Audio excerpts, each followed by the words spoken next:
Is joining us in studio with us right now, and some of the pieces that Linda has created stop people in their tracks when they're walking by, and it's so cool to have her here. So let's talk about your type of art. What do you enjoy creating?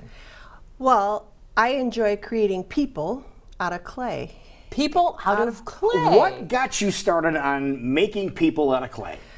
Well, I think it was because I was a teacher for several years, and you just have this contact of people, so with so many different kinds of people, and I like, I'm just sort of a people person, I think, and so I started noticing links between people, that we all have a lot of things in common, things that we all laugh at, things that touch us, that kind of thing. And so I started thinking visually about that. How could I visually represent that? But you also do it through emotion and personality in your pieces. Yeah, the way the body, yeah. It kind of holds itself, in the emotion that'd be on there. Or I like this one, balancing life, because sometimes life does feel like that, like you're trying to balance a bunch of balls in the air all at once. But so you're kind of just saying this is what life is, but I'm showing it in a very beautiful way through clay. Yeah. So how long have you been doing the clay art? I started about 12 years ago, but I've been doing it, I took early retirement from the public school, and I've been doing this 9 years full time. How about that? So yeah. Where did you teach at? I taught in the Des Moines Public Schools. You did, okay. And I was kind of a reading consultant type person. I did staff development with teachers who worked with early readers, beginning readers. But I had a bachelor's degree in art too. But I just did that because I loved art. And I never thought I would really do this. But as our kids moved away, our kids grew up and moved away, I thought, maybe I could, what would I do?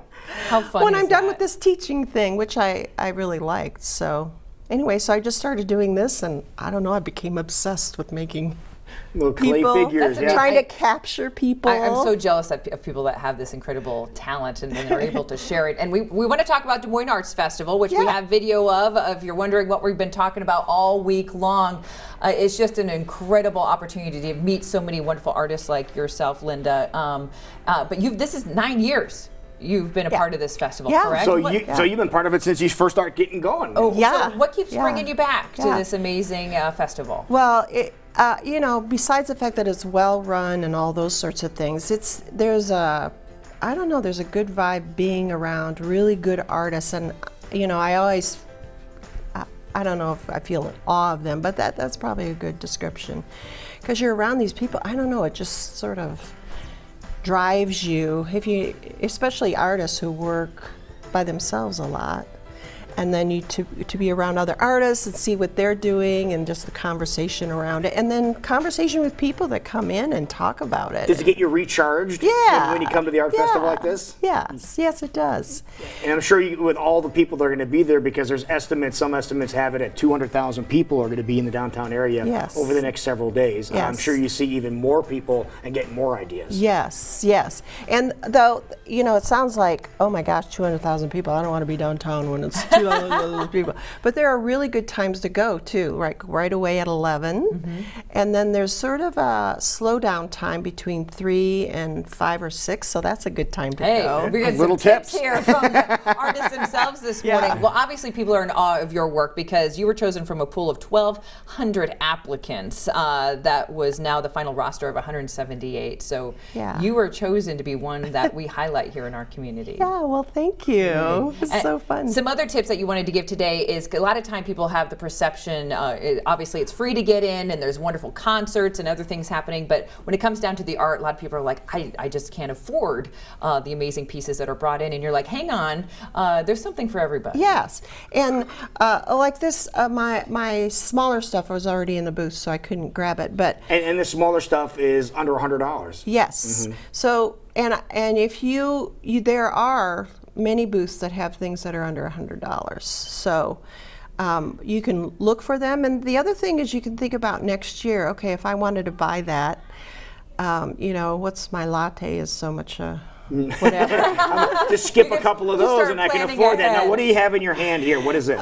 This is a wall hanging, and this is an example of how like I look for links between people, and you know, the kind of The Incredibles is a big deal right now. Absolutely. But everybody likes the idea of that they have either a hero in their life, or they're probably a shero or a hero somehow way or another. So this sort of represents that, like who's the hero or shero in your life. You can put on the hero mask and do what you need to do in the day to get it done. Oh, that's a great concept. Yeah, especially with The Incredibles 2 coming out and everybody talking about that. And one thing about the Des Moines Art Festival, they're all originals. So, you know, when you see something like that, that probably is the only one. There you go. I mean, that is the only one I have. So, but there are for yours, lots for your of other, stuff, yeah. yes, and most other things too. You know, and unless it's like photography, which you expect to get, you know, prints or. I always use the wrong words. That might be wrong. No, you're good. If people want to follow along more with what you're doing, obviously they need to stop by the Arts Festival starting here at 11 a.m. this morning. Yes. Stop by your booth. But if they want to see more of your work, where should they go? To my website. Yes. And then, which is lindalewisart.com. And then I have a studio at Mainframe Studios, which is 900 Keogh.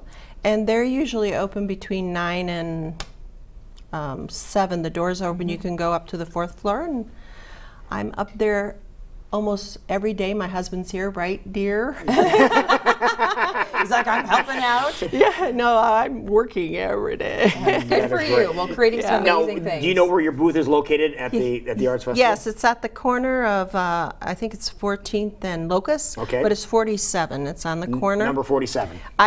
Right in front of Proof Restaurant, in Caddy Corner across Jimmy John's. There you go. All right, we got both those locations. We'll know where it is. But number 47. Yes. They'll find you. Yes. That works. Okay. Well, it's an absolute pleasure to meet you this morning, and thank you for sharing your art you. with us. It's incredible how you're able to encapsulate a personality in a person that you might probably know in your life, and you might need to pick up a piece of art like this. It might be you. It might be you. You might have gone through the art show last year. But more importantly, go check out the Des Moines Arts Festival. It's in town. It opens in a couple of hours, and it's free. So go and support something amazing we have here in our community. And she just said, if you go to the art festival and you see her, you might be the work of art next year. Okay, so keep that in mind saying. too. Just exactly, just saying. We're bringing you the funny next here on CW Iowa Live. Don't go anywhere.